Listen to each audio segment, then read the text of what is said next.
The morning of May 15th, 1944, a work detail of 30 German prisoners shuffled through the gates of Camp Algona in Iowa, their worn boots crunching against the gravel as an American sergeant called out assignments. Most of these men, captured during the North African campaign months earlier, had resigned themselves to whatever fate awaited them in American captivity. They expected forced labor, starvation rations, perhaps beatings if they didn't work fast enough. What they didn't expect was Sergeant Frank Morrison walking down the line with a clipboard, explaining in broken German that they would receive 80 cents per day for their labor.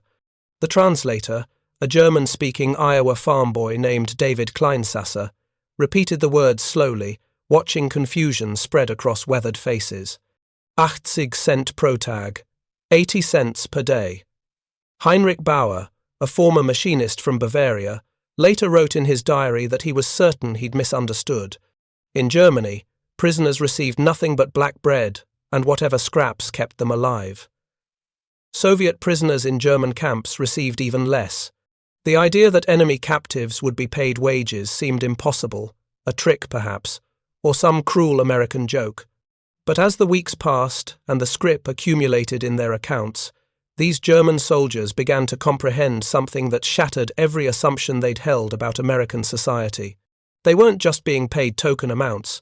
They were receiving wages equivalent to American privates, the same soldiers they'd been fighting against in Tunisia and Sicily. The psychological earthquake this created would ripple through the prisoner population at Camp Algona and 34 branch camps across Iowa, Minnesota, Wisconsin, and South Dakota, fundamentally altering how 10,000 German prisoners understood their captors, their country, and themselves. If you're enjoying this deep dive into the story, hit the subscribe button and let us know in the comments from where in the world you are watching from today. The Geneva Convention of 1929 had established the framework for prisoner treatment, but few German soldiers knew its specific provisions. Nazi propaganda had conditioned them to expect American barbarism, Jewish-controlled camps where prisoners would be tortured for information and worked to death. The SS had circulated stories about Americans collecting ears from dead German soldiers, about prison camps where captured Afrika Korps veterans were forced to fight each other for entertainment. These men had been told that surrender meant certain death, that Americans showed no mercy to prisoners. Camp Algona, established on 287 acres of Iowa farmland purchased for $120 per acre, was designed to house 3,000 prisoners as part of America's response to Britain's request for help managing the massive influx of captured Axis soldiers.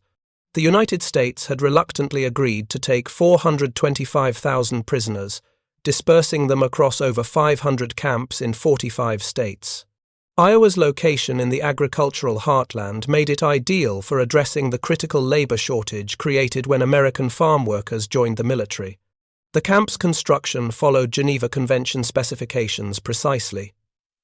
Barracks were built to the same standards as American military housing. Mess halls were equipped to serve food equivalent in quantity and quality to that provided to U.S. troops. Recreation facilities included libraries, theaters, and sports fields. Medical facilities matched those available to American soldiers. This wasn't humanitarian idealism. It was calculated policy designed to encourage enemy surrenders while protecting American prisoners held overseas through reciprocal treatment. Lieutenant Colonel Arthur Lobdell, Camp Algona's commanding officer, understood that decent treatment served strategic purposes beyond legal compliance. Well-fed, properly housed prisoners caused fewer disciplinary problems. Fair wages, reduced escape attempts, and improved morale. Most importantly, German soldiers who experienced American generosity firsthand would return to Germany as witnesses to democratic values, potentially undermining Nazi ideology from within. The work assignments at Camp Algona reflected America's desperate need for agricultural labor.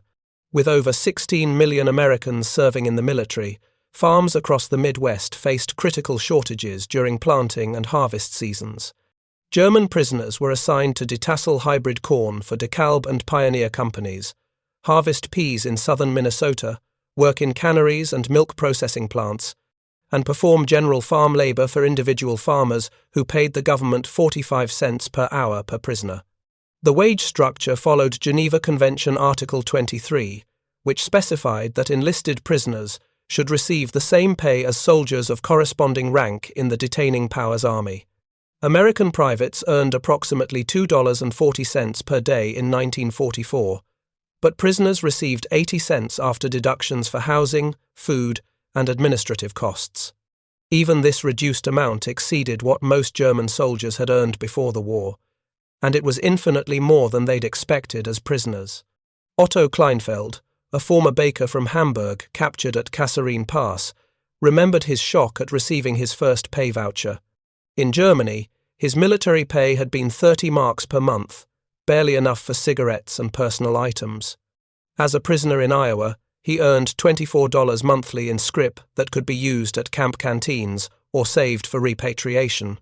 The canteens stocked everything from candy and tobacco to musical instruments and art supplies, giving prisoners purchasing power that many had never experienced.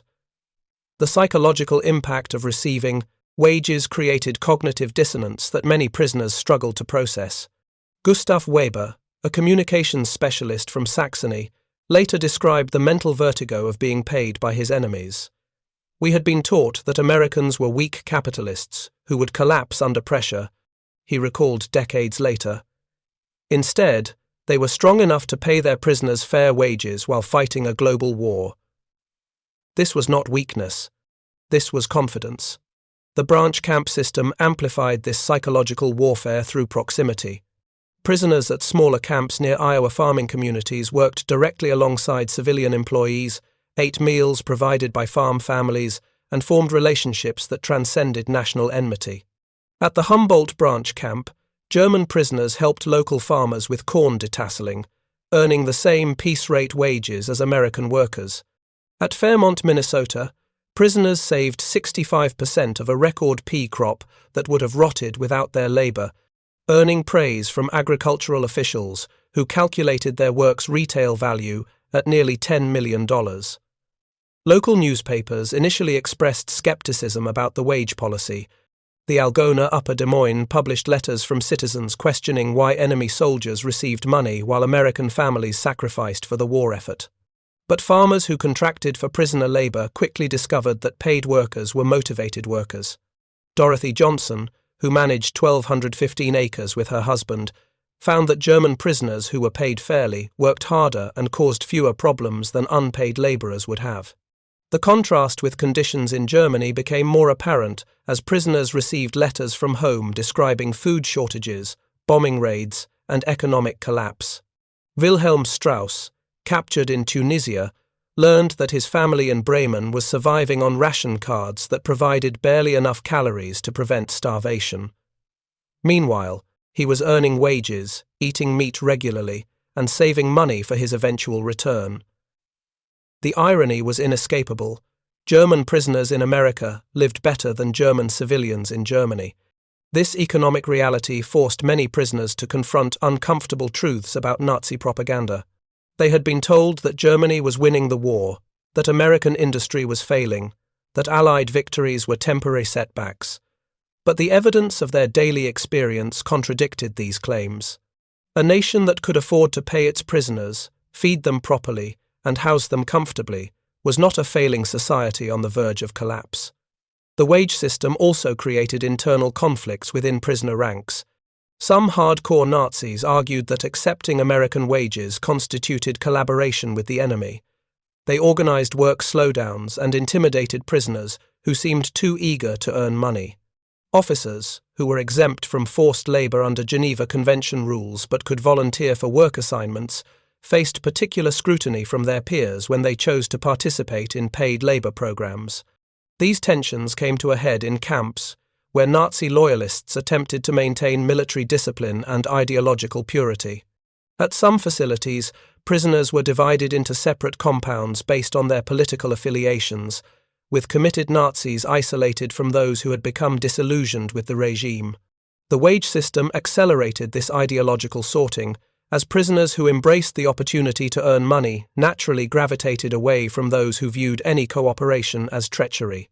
American officers recognized that wages were more than compensation for labor, they were tools of psychological warfare. By treating prisoners with dignity and providing fair compensation, the United States demonstrated the superiority of democratic values over totalitarian oppression.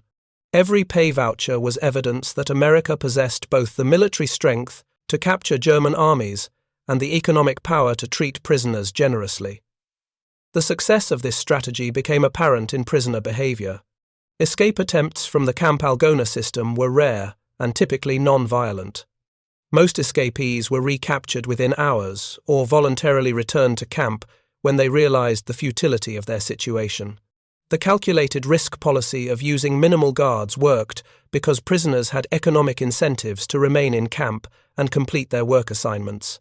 By autumn of 1944, the psychological transformation was becoming evident throughout the camp system. Prisoners who had arrived expecting death camps instead found themselves earning wages, learning new skills, and forming relationships with American guards and civilian workers.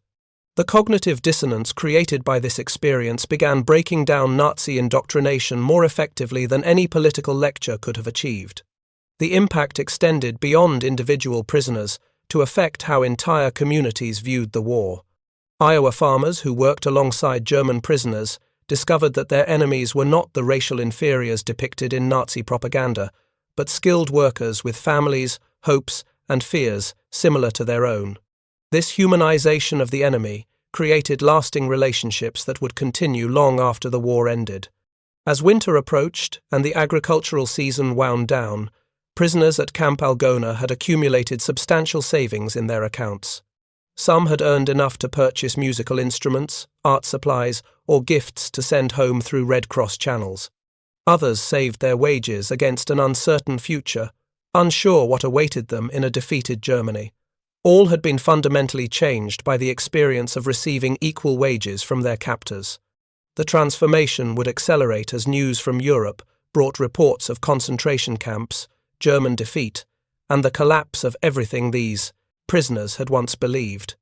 But the foundation for that psychological revolution had been laid by something as simple as fair wages for honest work, a principle that demonstrated American values more powerfully than any propaganda campaign ever could. This was the beginning of a process that would turn enemies into neighbors, not through force or coercion, but through the radical act of treating prisoners with the same dignity afforded to American soldiers. In the cafeterias and work details of Camp Algona, the future of German-American relations was being written 80 cents at a time. The first real crack in Nazi ideology came not from speeches or lectures, but from a simple arithmetic calculation. Franz Müller, a former accountant from Stuttgart, sat in his barracks one evening in November 1944, tallying his accumulated wages. After 6 months of agricultural work, he had earned $144 in scrip, more money than he'd saved in 2 years of civilian employment before the war. The mathematical impossibility of his situation struck him like a physical blow. According to everything he'd been taught, America was a failing nation controlled by Jewish bankers, its economy on the verge of collapse, its military dependent on inferior racial stock. Yet this supposedly weak country was paying captured German soldiers wages that exceeded what most German workers earned in peacetime. The cognitive dissonance was overwhelming. Either Nazi propaganda had been completely wrong about American economic strength, or Franz was living in an elaborate deception designed to break his spirit. The evidence mounted daily. Prisoners working at the Fairmont, Minnesota branch camp reported that their American supervisors treated them with casual respect, explaining work procedures patiently and sharing coffee during break periods.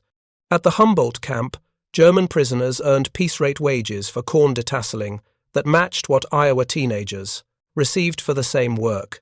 Local farmers like Bernhard Wellhausen considered some of his German workers among the best laborers he'd ever employed, praising their skill and reliability in letters to camp administrators. This created a psychological crisis that rippled through the entire prisoner population. How could a racially inferior nation afford to treat its enemies better than Germany treated its own citizens? How could Jewish-controlled America demonstrate more Christian charity than the supposedly Christian Reich? The questions multiplied faster than the propaganda answers could contain them. The breaking point for many prisoners came through mail from home. Letters from Germany painted increasingly desperate pictures of life under constant bombing, severe food rationing, and economic hardship. Mothers wrote about queuing for hours to buy bread with worthless currency. Wives described sleeping in bomb shelters and scavenging for fuel to heat their homes. Children sent drawings that depicted their neighborhoods as rubble-filled wastelands. Meanwhile, prisoners at Camp Algona lived in heated barracks, ate 3 meals daily that often included meat and fresh vegetables, and saved money in accounts that retained their value. The contrast was impossible to ignore or rationalize away. Kurt Brenner, captured at Anzio, received a letter from his sister describing how their family had been reduced to eating potato peels and grass soup. That same week, he'd earned enough wages to purchase chocolate, cigarettes, and writing materials from the camp canteen. The psychological warfare was unintentional but devastating. America wasn't trying to break German morale through deliberate cruelty, as German camps did to Soviet prisoners. Instead, American adherence to Geneva Convention standards created conditions where prisoners could observe democratic values in action. Fair wages, adequate food, medical care, recreational opportunities, these weren't propaganda tools but legal obligations that revealed the fundamental differences between democratic and totalitarian systems. Some prisoners clung desperately to Nazi explanations for their treatment. They argued that Americans were softening them for interrogation, or that the good conditions were temporary measures designed to impress Red Cross inspectors. Others insisted that their camps were exceptional, that most German prisoners in America were suffering in conditions similar to those they'd expected. These rationalizations became harder to maintain as letters circulated between camps, revealing that decent treatment was standard policy throughout the American prison system. The wage system created particular problems for Nazi ideologues within the camps. How could they maintain that capitalism was an exploitative system while receiving fair compensation from capitalist employers? How could they argue that Americans were racially inferior while being treated with consistent dignity by American guards and supervisors? How could they claim that democracy was weak while witnessing the organizational efficiency that made the entire prison system function smoothly? Lieutenant Colonel Lobdell recognized that wages were accomplishing what months of re-education lectures could not. In his reports to military headquarters, he noted that prisoners who initially refused to work gradually volunteered for assignments once they observed the fair treatment received by working prisoners. The economic incentive broke down resistance more effectively than punishment ever could have. The transformation accelerated during the winter months, when agricultural work decreased and prisoners spent more time in educational activities. Camp Algona's library contained over 3,000 books, including German literature, technical manuals, and carefully selected American texts that demonstrated democratic principles. Prisoners used their wages to purchase additional reading materials, musical, instruments, and art supplies that enabled them to pursue intellectual interests that had been discouraged under Nazi rule. The contrast with German prison camps became even starker as Allied forces liberated concentration camps in early 1945. News of Dachau, Buchenwald, and Bergen-Belsen reached American camps through newspaper reports and official briefings. Prisoners who had been receiving fair wages and decent treatment for months suddenly learned that their own government had been operating death camps where prisoners received no wages, inadequate food, and systematic brutality. For many German prisoners, this was the moment when Nazi ideology collapsed entirely. They had experienced American democracy firsthand and found it generous rather than exploitative, efficient rather than chaotic, strong rather than weak. The revelation that their own government had been committing atrocities while accusing Americans of barbarism completed the psychological revolution that had begun with their first pay voucher. Hans Dietrich, a former teacher from Cologne, later described this period as the most disorienting of his life. "Everything I believed was inverted," he wrote in his memoirs. "The enemies were treating us better than our own government treated its citizens. The supposedly weak Americans were demonstrating strength through mercy. The allegedly failing democracy was succeeding through fairness." The spring planting season of 1945 brought increased demand for prisoner labor and higher earnings for those who participated. Prisoners working in the sugar beet fields of southern Minnesota earned wages that allowed them to send money home through Red Cross channels, providing desperately needed support for their families in war-torn Germany. The irony was profound. German prisoners working for American farmers were better able to support German families than German workers laboring in bombed-out German factories. If you find this story engaging, please take a moment to subscribe and enable notifications. It helps us continue producing in-depth content like this. The economic success of the Camp Algona system vindicated American policy decisions that had seemed controversial when implemented. The total value of work performed by prisoners in the four-state region supervised by Camp Algona was estimated at $3.5 million, a substantial contribution to agricultural production during critical wartime shortages. Prisoners had saved an estimated 65% of Minnesota's record pea crop, preventing millions of dollars in agricultural losses while earning wages that demonstrated American economic strength. Local communities that had initially been skeptical of the prisoner program became strong supporters as they witnessed its benefits. Farmers praised the work ethic and technical skills of their German employees. Business owners profited from increased economic activity as prisoners spent their wages at camp canteens. Even critics who had questioned the wisdom of paying enemy soldiers acknowledged that the system was producing both military and economic advantages. The success of the wage policy extended beyond immediate economic benefits to serve long-term strategic objectives. American officials understood that these prisoners would eventually return to Germany, carrying first-hand knowledge of democratic institutions and American values. By treating them fairly and compensating them appropriately, the United States was investing in post-war relationships and undermining totalitarian ideology from within. This strategic vision proved prescient as Germany's collapse became imminent in early 1945.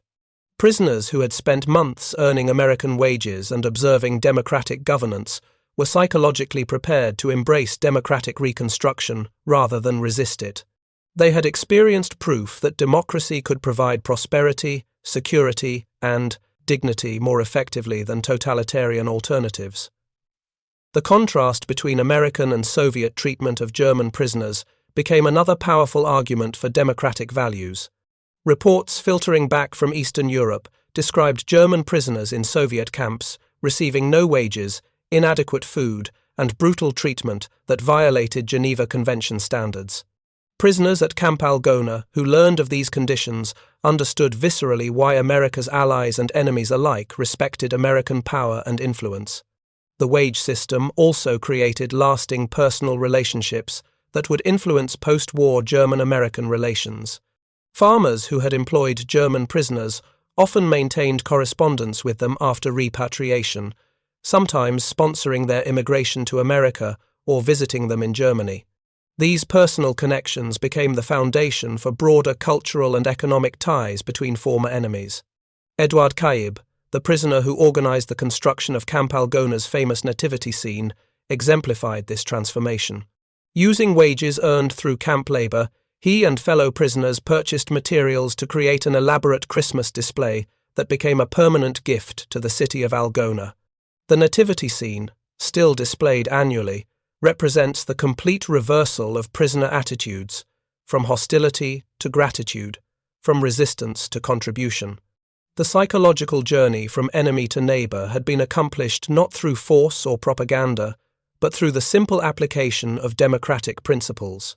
Fair wages for honest work, equal treatment regardless of nationality, and respect for human dignity had proven more powerful than military conquest in changing hearts and minds. As winter gave way to spring and Germany's surrender approached, prisoners at Camp Algona faced the prospect of repatriation with mixed emotions. They had accumulated substantial savings, learned new skills, and formed relationships that transcended national boundaries.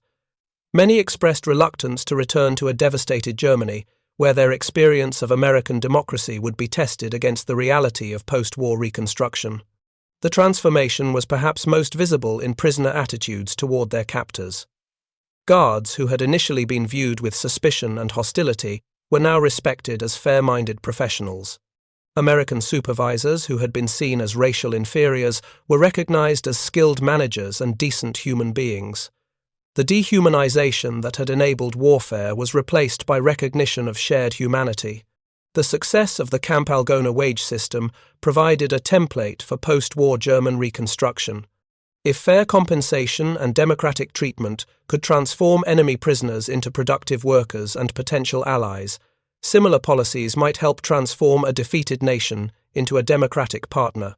The lessons learned in Iowa cornfields would influence American occupation policies and contribute to Germany's successful integration into the Western Alliance. The economic miracle of the German prisoners' earnings also demonstrated American manufacturing and agricultural capacity to international observers. A nation that could afford to pay captured enemies fair wages while simultaneously supporting a global war effort possessed economic strength that commanded respect and emulation. The wage policy became an inadvertent advertisement for democratic capitalism's superiority over competing ideological systems. By May 1945, as Nazi Germany surrendered unconditionally, the transformation of German prisoners at Camp Algona was largely complete. Men who had arrived expecting death camps had instead discovered democracy in action. Soldiers who had been conditioned to view Americans as enemies had learned to respect them as employers and neighbors. Warriors who had fought for totalitarian ideology had been converted through experience to democratic values.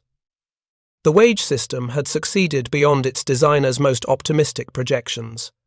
It had provided essential agricultural labor during critical shortages, generated substantial economic activity in rural communities, and demonstrated American values to potential post-war allies.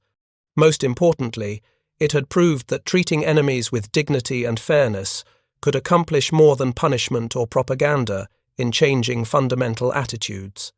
The prisoners' earnings, accumulated over months of honest labor, represented more than personal savings.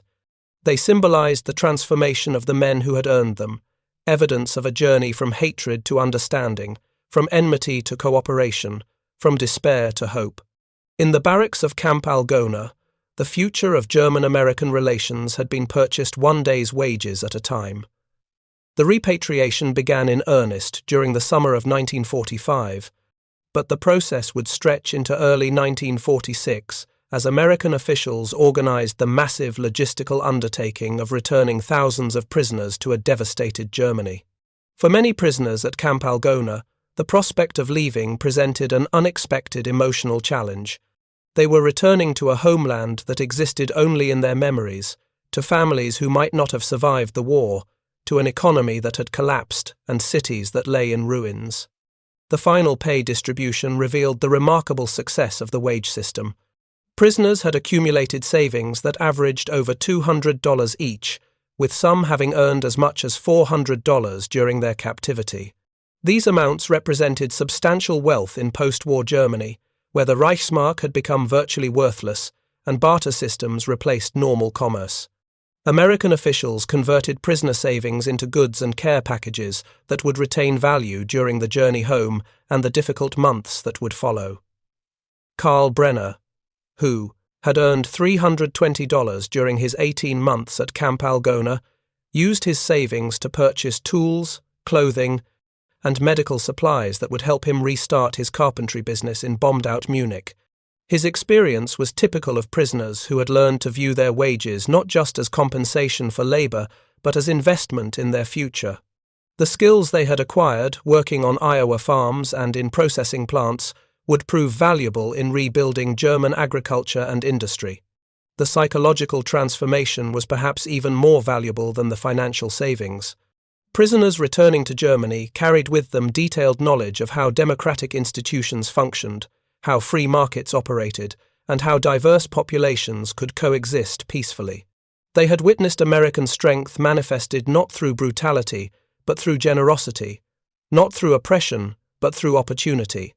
Some prisoners chose not to return immediately, remaining in American camps to work as paid volunteers while awaiting family reunification or immigration opportunities. The voluntary nature of this extended captivity spoke volumes about their transformed attitudes. Men who had once viewed America as an enemy nation now saw it as a land of opportunity, where hard work was fairly compensated and individual dignity was respected. The impact on American communities was equally profound. Farmers who had employed German prisoners often spoke of them as among their best workers, praising their technical skills, work ethic, and reliability. Dorothy Johnson, whose family had employed prisoners for 2 growing seasons, later said that the experience had changed her understanding of war and peace. They weren't monsters, she recalled decades later. They were young men far from home, working to support families they might never see again. The economic impact extended far beyond individual wages and farm productivity. Camp Algona's economic footprint had totaled millions of dollars in direct spending and indirect economic activity. Local businesses that had supplied the camp, farmers who had contracted for prisoner labor, and service providers who had supported the prisoner population all benefited from the sustained economic activity. The multiplier effect of prisoner wages circulating through local economies demonstrated how treating enemies fairly could benefit captors as well as captives. The success of the Iowa prisoner program influenced American occupation policies in post-war Germany. Officials who had observed the transformation of hostile prisoners into cooperative workers recommended similar approaches for dealing with the broader German population. Fair treatment, economic opportunity, and respect for human dignity became hallmarks of American occupation policy, contributing to Germany's successful democratization and integration into the Western Alliance. Many former prisoners maintained correspondence with American families they had met during their captivity. Letters exchanged between Germany and Iowa described the challenges of reconstruction, the progress of democratization, and the gradual healing of wartime wounds. Some prisoners, sponsored by American farmers, eventually immigrated to the United States, continuing relationships that had begun behind barbed wire and blossomed through fair wages and mutual respect. The Camp Algona nativity scene, carved by prisoners using materials purchased with their wages, became a permanent symbol of transformation and reconciliation. Eduard Kaib, who had organized the project, was brought back to Algona in 1968 as an honored guest, testament to how completely attitudes had changed. The nativity scene continued to draw visitors decades after the war, a reminder that enemies could become friends through understanding and generosity. The broader strategic success of the American prisoner program became apparent during the Cold War as former German prisoners served as witnesses to democratic values. Men who had experienced American fairness firsthand could testify authentically about the differences between democratic and totalitarian systems. Their testimonies carried weight precisely because they had been enemies who had been won over through experience rather than propaganda. The wage policy also served as a powerful recruitment tool for American values during the ideological competition of the Cold War. Stories of German prisoners earning fair wages while Soviet prisoners in German camps had received brutal treatment demonstrated the moral superiority of democratic systems. Former prisoners who had prospered in post-war Germany often credited their American experience with teaching them the principles that enabled their success. The transformation was perhaps most visible in the children and grandchildren of former prisoners who grew up hearing stories of American fairness and generosity.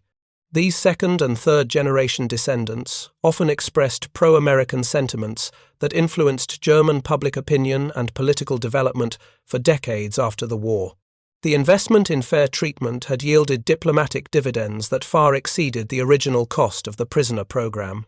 Local historians in Iowa began collecting oral histories from both former prisoners and American guards in the decades following the war. These interviews revealed the profound impact the experience had on both groups. Guards who had initially viewed their charges with suspicion and hostility came to respect them as individuals with families, hopes, and fears similar to their own.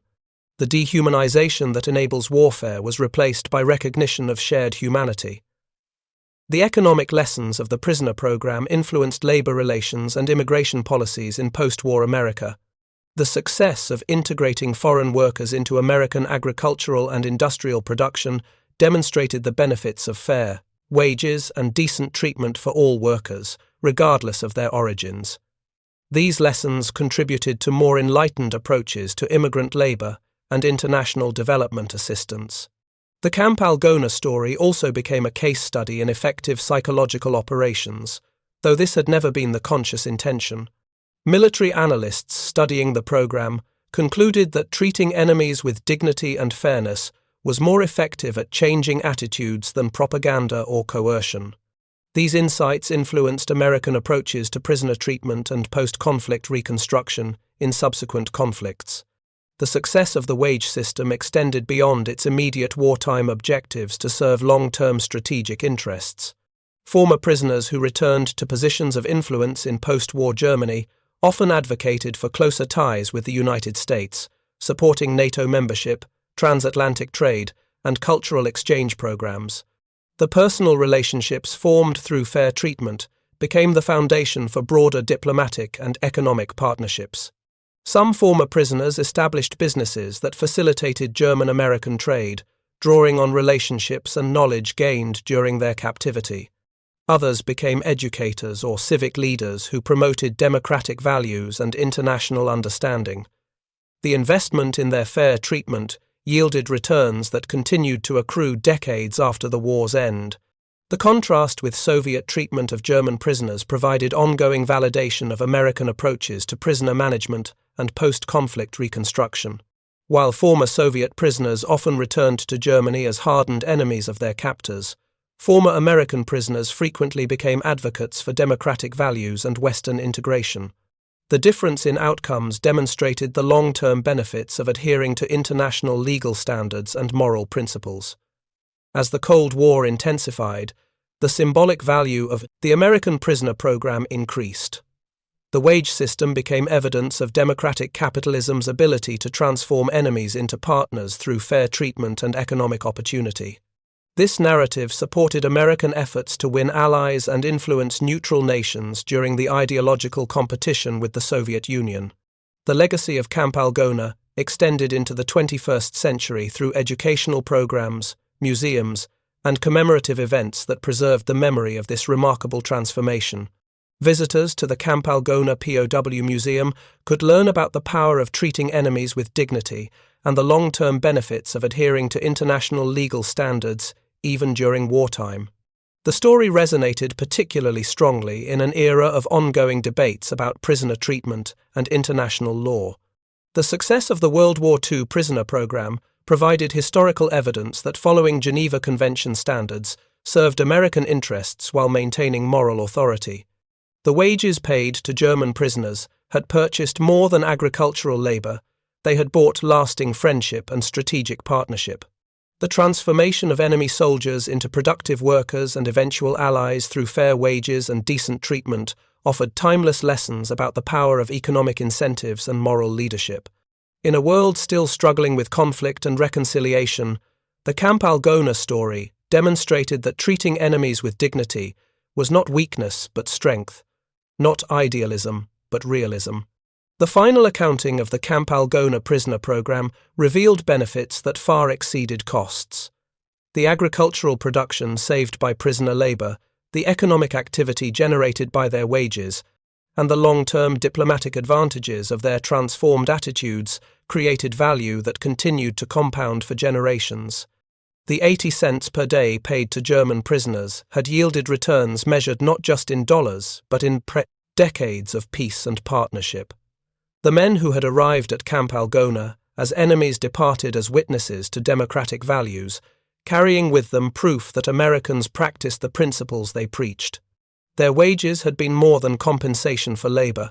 They had been investments in a future built on mutual respect and shared prosperity. In the barracks and fields of Iowa, the foundation of the modern German-American alliance had been laid one honest day's wage at a time.